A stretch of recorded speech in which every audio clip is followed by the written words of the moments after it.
Welcome back, listeners and viewers, to this week's episode of the Wilson Weekly on the Money Mentor podcast.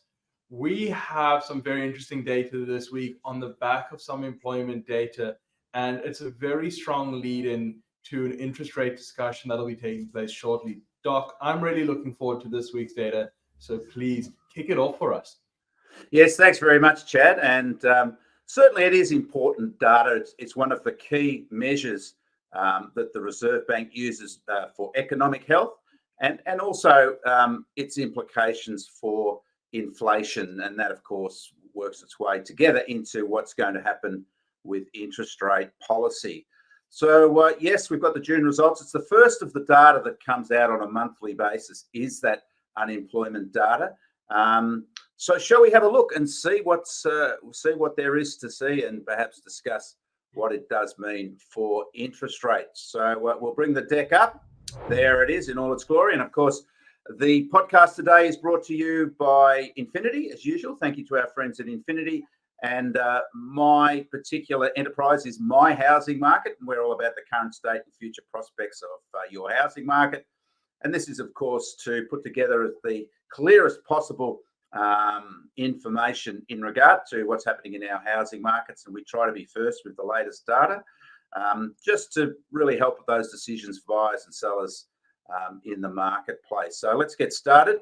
Not too much of an intro, not too much waffling from me. We're going to get straight into that heavy-duty data. So that is the week ending Wednesday, July the 24th. We're really moving through winter, are we not? And a couple of weeks and we'll be seeing the early signs of the spring selling season, but we're still midwinter. And when we look at the auction results at the end of the show, that'll give us a feel for what is happening in terms of the winter market auction activity. So today we're going to look at the latest unemployment data. We're going to also examine Southeast Queensland's top performing areas. And as usual, finish off with the latest weekend auction results. So let's get started. Really another strong labour market result for June. Jobless rate was higher. So why would we say it's still strong? Higher at 4.1%. That was up from the previous month's 4%. But it was really a question of, just a fraction of a change from month to month, but it was rounded upwards. So that's given us that 4% higher. But really, the big picture is this is still a very low unemployment rate. And let's remember, we've had high interest rates, well, certainly relatively higher interest rates for over 2 years now. And there was a lot of chat, well, there's a lagged effect. It's going to take some time for higher rates to impact our economy. Well, where's the lagged effect? This is still a very, very strong economy. This is, still tracking near historical lows for our unemployment rate at just 4.1%. And really, we've been drifting around about 4.1% for most of this year. Certainly, it is higher than where it was a year ago. But a year ago, it was just crazy low in the mid threes, which we haven't seen since the early 70s, which was a completely different Australia then. So we're sort of normalising a bit. And let's understand, we've had a remarkable surge in migration over the last couple of years as we've opened our doors again, opened the gates again to migrants. And even considering that, it really hasn't had a profound effect on the unemployment rate. So it's a bit of a Goldilocks result, if you know what I mean, Chad. Not too hot, not too cold, maybe just right. But when we look at jobs are up again, so the number of jobs rose by 50,000 over the month, and that followed a 40,000 rise over May, which actually followed a 30,000 rise over April. So we're really creating a lot of jobs. And of course, part of that, as I mentioned, is the migration, the surge in migration. Of course, that's the point. We need to create more jobs because of that very low unemployment rate. And we're doing that. But the unemployment number was actually higher this month, up by 10,000. That's June I'm talking about when I say this month, up by 10,000. So 10,000 more unemployed. And that followed a fall the previous month. So how come we've got a higher unemployment rate when we're creating all these jobs and we've got more people unemployed? Well, obviously there's more jobs than there are people being unemployed. But one of the keys to how strong this economy is, or our labour market is, and our economy, is the participation rate. So that measures the proportion of the population that's in the workforce. So that's either in the workforce or looking for work. And to still have a very low unemployment rate and a near record participation rate, which is the record was 67% in November 22, and we're at 66.9%. So that means we're bringing more people into the workforce, but we're able to create jobs as part of that. So more potential workforce, but we're also creating jobs. So yes, the unemployed were higher, but the job creation was well ahead of those that lost their jobs. You know, again, it just reiterates that this is a very strong economy. And as I said, despite the higher interest rates, despite hundreds of thousands of new migrants coming in over the past 2 years, we've got a still low unemployment rate. But as I said, the trend has certainly moved upwards. So what does this mean for the Reserve Bank? And I think that's the key. I think this is just a neutral setting. I think the Reserve Bank would take nothing out of this data, either for higher rates or for lower rates. I don't think it's reflecting an unsustainable economy in terms of what we saw perhaps a year or so ago when unemployment rate was in the threes. And it's also not at that stage where the Reserve Bank would be thinking, gee, maybe we need to stimulate the economy and cut interest rates. I think they'd be very happy with this result. In fact, they'd probably be happier if the result was a little higher, because the low jobless rate means that people, and creation of jobs means that people will be out there spending, confidence is still high, and of course that works its way into inflation. So yeah, I think overall though, the clear implication for this is steady as she goes in terms of the implications for the labour market data. And I think the Reserve Bank will now turn towards what's happening with the actual inflation data. Now, we're going to discuss the latest inflation data next week.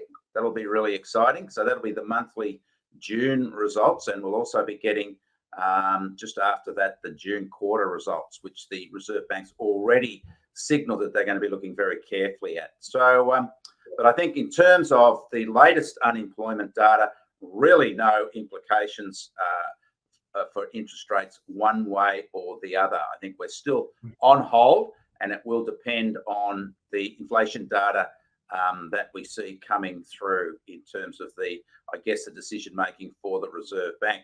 So I think that's what we can say about the headline rate. You can see there that we're still sort of trundling around when we look at the long-term trends, the cycle. We're still below where we were, you know, in the or around about where we were in the mining boom days in 2008, 2007.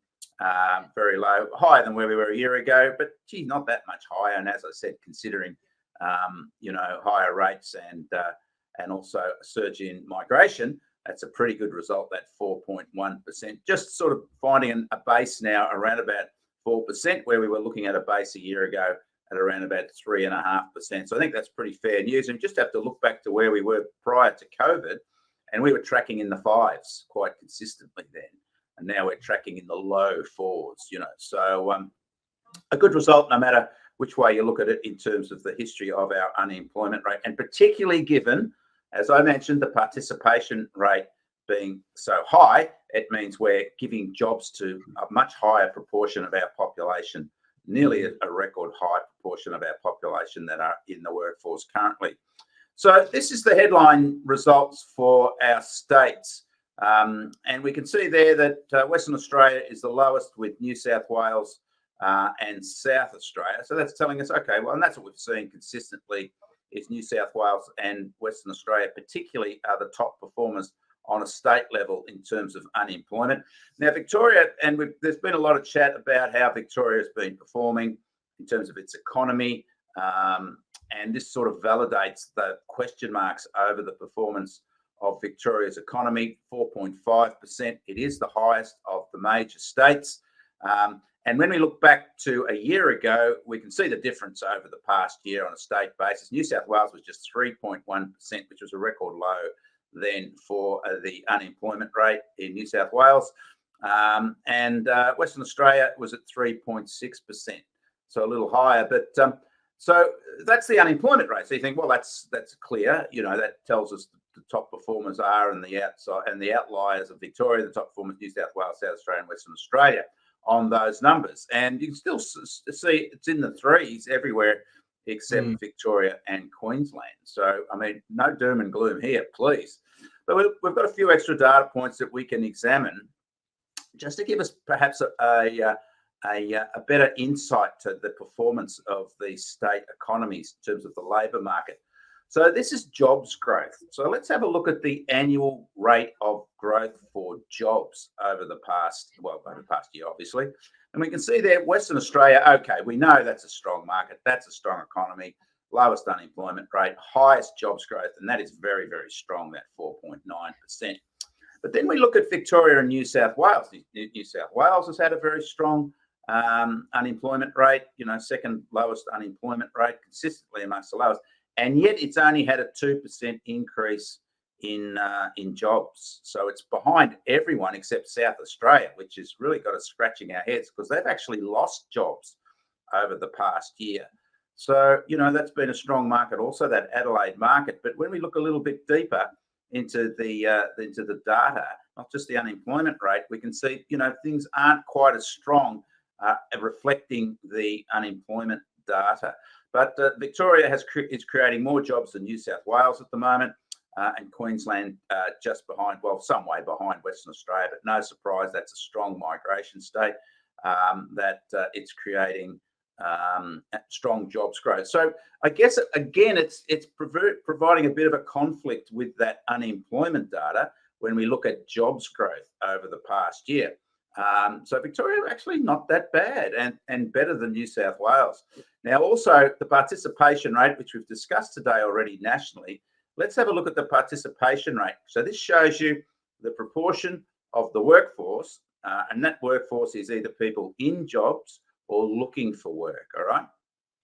And again, we can see that New South Wales is sort of trailing a little bit there, just 66%.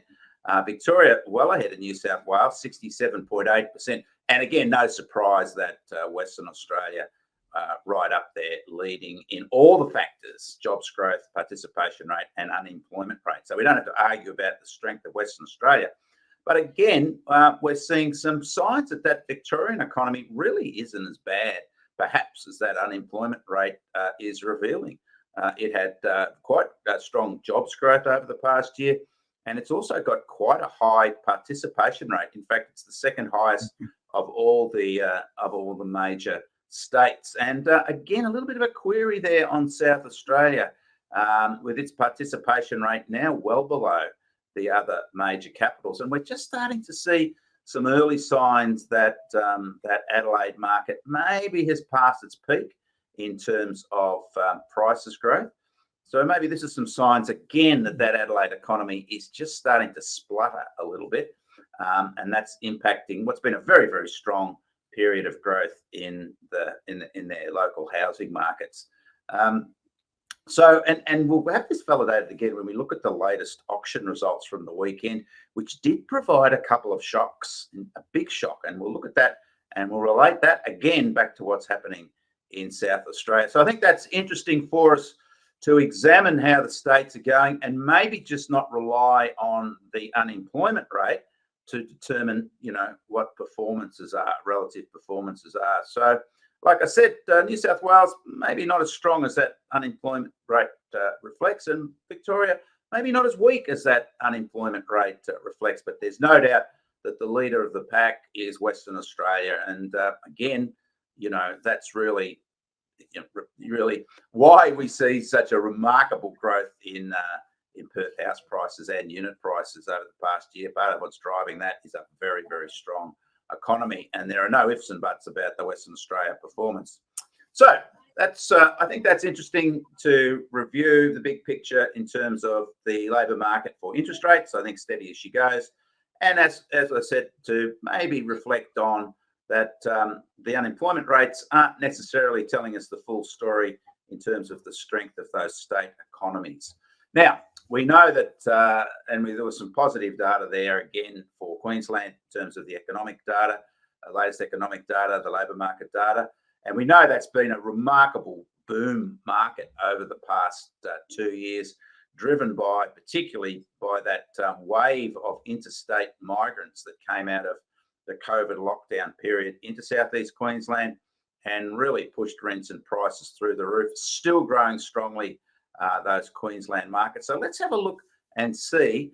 Interesting here for investors too, because we're going to look at yields for these top southeast Queensland regional markets. Now, these are local government areas. All right, so these are our regional local government areas, our major ones in southeast Queensland. So let's go through this. So Brisbane, this is the Brisbane local government area. So it's not the capital city, it's the local government area. And of course, the capital city in Brisbane covers not just Brisbane inner city, which is the LGA, but also Ipswich, Logan, Moreton Bay and Redland. So these are the local government areas for Brisbane. And of course, we're looking at those near strong local government areas as part of sort of greater Brisbane, and that's the Gold Coast, Noosa, Sunshine Coast and Toowoomba. So we see prices growth there. That is still very, very strong. This is house price growth, very strong in the major markets there. Brisbane, inner Brisbane, 5.5%, Logan, 6.7%, and I think that's that value opportunity in Logan, which is pushing prices upwards as other prices rise. Redland up 3.4%. The Gold Coast still rising, up by 4.3%. Noosa up 10.8%. Sunshine Coast 1.5%, and Toowoomba just settling a little bit, up by 0.4%. So this is the June quarter versus the March quarter data. So I think there's some, certainly still roaring along the southeast Queensland housing market. Very strong quarterly results. And look at these annual results. Brisbane up by 24%, 24.3%. The Brisbane LGA, Brisbane City, over the past year. Ipswich 23.1%. So they're all tracking at around about the same annual growth rates. Logan up 23.4%. Moreton Bay a little bit under the mark there at 14.8%, and Redland, which is a very small local government area, it's up to the west of Brisbane, up by 14.4%. But the Gold Coast still up nearly 20%. Noosa, the underperformer there, but there's fewer sales come through, so that can tend to be a volatile result for Noosa. I'm not sure we should be having Noosa in there because it's small, but we've got it in there nonetheless. It's only a very small local government area. Of course, Sunshine Coast is the major local government area there, up by 11.1%. And Toowoomba, matching the Brisbane, Ipswich, Logan areas, up by 20.4%. So, some very strong results there for houses in that greater Brisbane region. If we look at now the returns for investors, we can see there that these are the rents, the current rents. This is the monthly rent, looking at the monthly rent versus the annual price, the current quarterly price, median price. And that gives us that the yields are, you can see there, Brisbane has a yield of 3.3. They're all under 4%, the Brisbane, in terms of gross yields. And this isn't net yield. This is what you get as a return annually on the current rent versus what the current median price is. So it's more of a comparative measure just to show for investors which markets are performing the best. And really, there's not much difference there in terms of the Brisbane local government areas. They're all around about the high 4%. Now, when we put that together with the growth rates that we saw before, which was the capital growth over the year, which we looked at the last slide, we can see their total income. So we add the income, that's your capital growth. So if you're an investor, you're looking at how much your asset has increased in value over the year. And, to look at the overall investment profile, you can also add the yield to that. So that gives you a full return. So that's what you're getting on a weekly basis from your rental gross as a return on the value of your property, and the other is what the value is doing over the year as well. So we put that together. That's a pretty fantastic results there from Brisbane, Ipswich and Logan. That's not bad if you can look at 30% per year as a profile for your investment strategy. That's very strong. Oh, sorry, I'd take that. If you offered me 30 a year ago, I'd be very happy with that. And of course, we compare this to other asset classes, and it's certainly head and shoulders above other similar asset classes, cash, the stock market, etc. So some very strong results, and as we saw with that latest data, continuing to grow the southeast Queensland regions. All of them except for Noosa are showing some quite strong growth still in the market. But and the underperformer there is Noosa again, because we saw it didn't have a lot of growth over the past year. But all the other returns there are really quite spectacular. As I mentioned, 23.6% Gold Coast total return, investment return, and 24.2% for Toowoomba, which has been a bit of a sleeper over recent years, but certainly come to the fore over the past year or so, and now producing some very strong results. Units, when we look at units, yields are higher for units. And Brisbane is particularly that Brisbane inner market is a very strong market for units, and good again. The other markets, Ipswich, Logan, and Moreton Bay, don't have the same volume of units in their markets. They're more freestanding houses, so that can be a little bit more volatile when we look at the unit market. But that Brisbane unit market, how spectacular! 5% yield still, which I think reflects the fact that there's still upward potential for prices growth there. Investors will be interested in that yield. They will continue to come into the market and purchase Brisbane units, and that will, of course, with higher prices, tend to push the yields down. But we are still seeing rental increases in Brisbane. So in a sense, it's the best of both worlds. You're keeping your gross yield steady because rents are rising, despite the fact that the asset value is rising as well. So you can see there, 26.8% total return for Brisbane units. The other returns are a little bit volatile. As I said, Ipswich, Logan and Moreton Bay have lower volumes of units in their market. But again, when we look at the Gold Coast, 4.8% yield. Those yields are falling in the Gold Coast because prices are growing so strongly, that the asset value is going, even though rents are still rising on the Gold Coast, and a 20.8% total return for investors, encompassing gross yield and capital growth on the Gold Coast. So very strong results, and that's really been very consistent over the past couple of years. And we're seeing a building boom, a unit building boom on the Gold Coast, because developers are obviously very keen to catch up with all this demand, which they really can't meet at the moment, as those results reflect. And Toowoomba units, again, not a lot of units in Toowoomba, but total return there of 30.3%. But to me, the standout in terms of the yield there is that Brisbane market, still producing a 5% yield, a near 30% return, similar to houses, on total investors, capital growth and gross yield. And I think that's a very strong result, and reflects just the consistency of that, the consistent strength of that southeast Queensland market. So I think that's interesting, Chad, to have a breakdown of the regions, and it gives a pointer to investors just to see where the hotspots are at the moment. But really, that's been a hotspot for some time.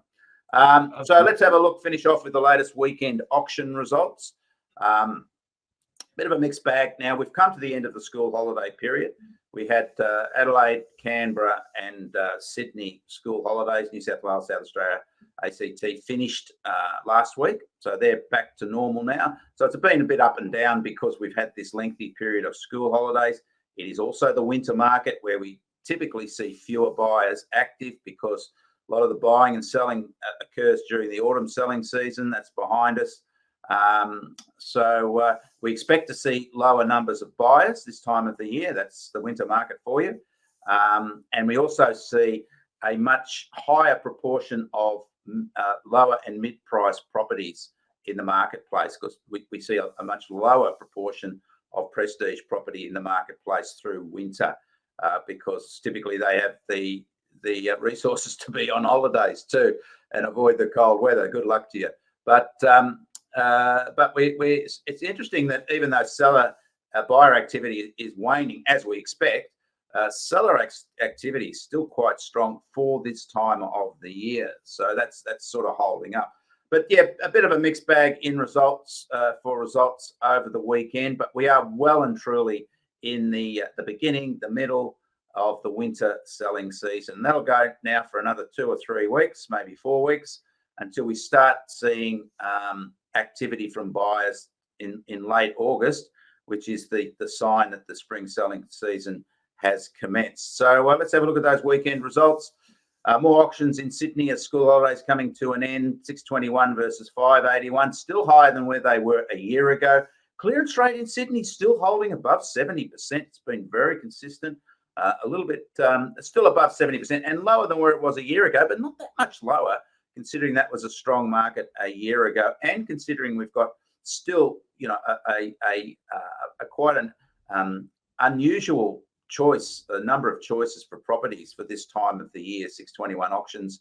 So some more good results. Sydney, Melbourne, big surge in auctions now. School holidays well behind it. Melbourne, 785 auctions, up from the previous weekend and well ahead, really significantly higher than the same time last year.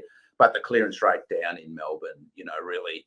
Melbourne's been tracking quite reasonably in the mid to higher 60s, but now back at 60%. A real winter market environment in Melbourne. As I said, more non-discretionary sales occurring at this time of the year as a proportion of the market. That's people who have shifted or divorced or death. So we do see more of those as a proportion of the market. So that is another factor that can tend to push clearance rates down. But 60.8% Melbourne, well below the previous weekend. But listing numbers are just quite still quite strong for this time of the year in Melbourne. Brisbane down a little bit with the numbers of auctions. Clearance rate around about the same. This is what we expect this time of the year in Brisbane. Just under 50, just over 50. But look, a year ago in Brisbane, that's the record all-time clearance rate for Brisbane. We have never seen 80% clearance rates, not in the real era, modern era in Brisbane. And that was because that market was just on fire a year ago, so strong. And we've seen that in those results we just saw in those Brisbane LGAs at how they've grown over the past year. But a year ago, they were, very, very strong, lots of buyer activity. Now, this was the big shock from the weekend. We saw the lowest clearance rate that Adelaide has had for so long, just a 57% clearance rate. Now, maybe we've got to have a bit of a look at the data, how that came through, the mix of the data. But it was a big weekend for auction numbers, well ahead of the weekend before and also at the same period last year. We've been just sort of saying weekend after weekend until recently that we just expect an 80% plus clearance rate in Adelaide. We were getting near 90% clearance rates in Adelaide at some stage last year. It was a very, very strong market for sellers, but dipped right down to 57.1%. That's a real head scratcher. That, significantly, startlingly below the previous weekend and the same time a year ago. So we maybe need to keep a bit of a watch out on that Adelaide market. It could be a bit of a oncer. We need to see what happens next weekend and the weekend after just to see if there's something happening there. But hey, Chad, didn't we see some issues there in that Adelaide labour market data as well? So maybe some early signs there that Adelaide's just reached the peak of its very, very strong cycle, and maybe factors such as a weakening economy is starting to impact that market as well. Canberra, similarly, we've had some great results out of Canberra recently in terms of, we've been saying, hey, is the Canberra market reviving? Clearance rates, we had 3 clearance over 60. We had one nearly 70% in Canberra, because Canberra really did work its way backwards out of the market towards the end of last year, which is a bit of a surprise because it usually tracks what's happening in Sydney. But again, a lower clearance rate than what we're used to in Canberra. Auction numbers a little bit lower than the weekend before. As I said, school holidays perhaps a real factor there in that result. But again, we'll just see if that Canberra market can hold up again over the next few weekends to see if it can return to those 60% plus results, which were, which we were sort of heralding as saying, hey, the Canberra market's reviving. So I think some interesting results there. Real shock there for Adelaide. Sydney market, it's holding up, still holding up. Mm-hmm. And overall listings are still, particularly in Melbourne, well ahead of where they were at the same time last year. So, as I said, a bit of a mixed bag, but I think some interesting results, Chad, going forward. So I've got a question for you on that one there, sure. Doc. Having seen the Adelaide employment data and seeing the surprise increase in Adelaide listings, it would seem to me that Adelaide property investors are maybe repositioning, sort of bedding down, trying to become a bit more comfortable with higher interest rates for longer, as seems to be the term now. Do you think that that could potentially be the case? Well, look, there are some things certainly percolating under the surface there. We mentioned I'm not saying there's a problem with the Adelaide economy, but there's just a few signs there that it too has sort of passed what was a pretty strong period for Adelaide. We've got to understand that Adelaide was a sleeper for a while, and there was no doubt that it was an underperformer in terms of its economy.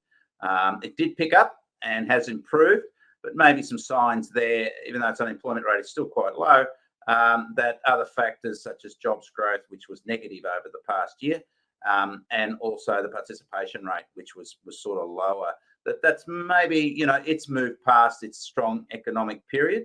But we're certainly seeing, and we're going to look at the latest house price data next week. I know you're excited about that, Chat, because that will be the data for July. And maybe we'll see some signs there that Adelaide's not as strong as it was over July as it has been in previous months. And it's been as strong as, the other boom market, which is Perth, that Adelaide market. And maybe it's just reached that point where affordability, high prices are starting to push buyers out of the market. A lot of the pent-up demand that happened during the higher interest rate period, the beginning of the higher interest rate period, has now been satisfied. And pushing towards an $1 million median, the Adelaide market. So, as I said, maybe just that affordability barrier is starting to rise. And that's the cycle. That's how it works, because you can't borrow more unless you're earning more. And it makes it harder if there's just a little bit of weakness in the economy and confidence has gone. But I do think it's a settling rather than anything else driving it essentially downwards. But we will see over when we see the data coming forward. But it was a shock result. That 57.1 was a shock result for Adelaide. I had to sort of triple check it. But, yep, that was what it said. But you can get, in any statistical model, you can get an outlier just coming out of the blue. But 109 auctions, there's enough there to give you a pretty good sense of what the market energy is. But once again, lots of listings means, or a surge in listings means more choices for buyers, so less competition amongst them and more competition amongst sellers for available buyers, But, we've seen these numbers in Adelaide and still had clearance rates pushing 80%. So let's wait for next week, Chad, and that will sort of tell us a bit more of what's happening. So Sydney market still above 70% with the July numbers so far. That's a very good market still for sellers. Melbourne just starting to weaken now, that winter impact occurring. But as I said, that we're calling Melbourne as a potential upside opportunity. And when we saw that labour market data, it was actually not too bad for Melbourne when we looked at factors such as jobs growth and the participation rate, and it didn't really reflect that higher unemployment rate. So again, some factors just coming through Melbourne, but we'll wait and see. But this is the winter period, which markets that have, like Melbourne, strong prestige sectors tend to see less activity there, and that because you're getting a higher proportion of lower price properties in the market selling, it can tend to push the median price downwards. Brisbane, just getting back to normal. Brisbane, but and well below where it was a year ago. But that was a very heady market in Brisbane a year ago. We're much more used to seeing mid-50s, low 50s in Brisbane as being a good result, because Brisbane has a different auction culture. Typically, it's an intro into a treaty sale, the auction market. So, but we would expect to see that going forward. Similar results in Brisbane, but there's no doubt that prices growth, as we saw with that regional data, is still quite strong in the Brisbane market, right across the board, all those LGAs. Adelaide really started that result on the weekend, really pushed its numbers, its clearance rate down. And you can see there 89 had 89% clearance rate over the whole of August last year. Wow. That is unbelievable. And then 80, 80, 80, not 80 cents, but high 70s. So just a little bit of a surprise there, that weekend result. So we're going to keep an eye on Adelaide. And again, after a very strong June in Canberra, just down a little bit at the weekend, we'll keep an eye on that. But again, a little bit of perhaps the winter blues, school holidays affecting that. If you want to get a copy of that auction clearance rate data, 6:30 p.m. on my LinkedIn channel, Doc Andrew Wilson at LinkedIn. You get the headline results and then the full national report Sunday mornings, which includes the Sydney and Melbourne regional breakdowns, as well as the top 10 sales in each of the capital cities under the hammer on that day. We've mentioned those high listing numbers. That's translating still to high sales. We've seen this are sales as it's putting our listings and our clearance rates together, and this tells us the number of properties selling on the weekend. We might run that as more of a series going forward, which is pretty exciting because I think it does tell us something, how many properties are actually selling, adding to clearance rate and listings data. So still 31% higher sales in Sydney over the first 7 months of this year compared to the same period last year. 23% higher in Melbourne, 16% higher in Brisbane, 12% higher in Adelaide, and 3% higher in Canberra. So they're big numbers, but the trend is now starting to ease a little bit. So and that's what we're seeing. So the difference between this year and last year is now starting to meld together, and we'll start to see a reduction of that. But still very strong results over this year so far. But we might set that up as a time series on each of the capitals to see how sales are going. But it's important to understand there's a very strong seasonal effect in the auction market. So this is about comparing the same time period year on year to take out that seasonal effect. But note at the beginning of this year and up until recently, it's been just remarkable how many listings have been in the marketplace. If you want to get a copy of the latest National Weekend Auction Market Report, you can take a picture of that QR code, and that will give you a link to the PDF file for our latest weekend auction market result, which is quite comprehensive. As we finish off, Chad, and probably a little longer as usual than we hope, but let's have a quick look at the My Housing Market Infinity Suburb Data app. This is a great little app that tells you what's happening in each suburb in Australia that has data. These are asking prices for and asking rents. So if you want to know how a particular suburb is performing, get hold of the app. You have to go through Infinity. It does have a password. Infinity will tell you how to get hold of that password, but there's a QR code and a link to the app. And here's a quick little screenshot for the app. It's a great thing to put on your phone. You can look for price or rent. You can pick the state, regional regions, or the capital city region. Then pick the suburb from that. Type of house, you can filter for house, unit, or townhouse. Number of beds, and there's our result there for Blacktown, which gives us the median price, the low price, the high price, and the number of listings currently. So some good information there, and we'll be updating that app shortly, which will start to include yield data, so investors will know where the best returns are in terms of each of the suburbs. And there we have exactly the same thing for the rental market in Blacktown, with the median rent, the high rent, the low rent, and the number of properties for rent at the moment. So next week, we're going to look at June building approvals, which come out. And very importantly, we're going to look at the June inflation data, which will be a big signal. I'll give you a tip. I reckon it'll be, again, another higher number for inflation. But I don't think the Reserve Bank will be overly bothered by that higher number. I think it's sort of expecting that. But let's wait and see if the June inflation data is higher again.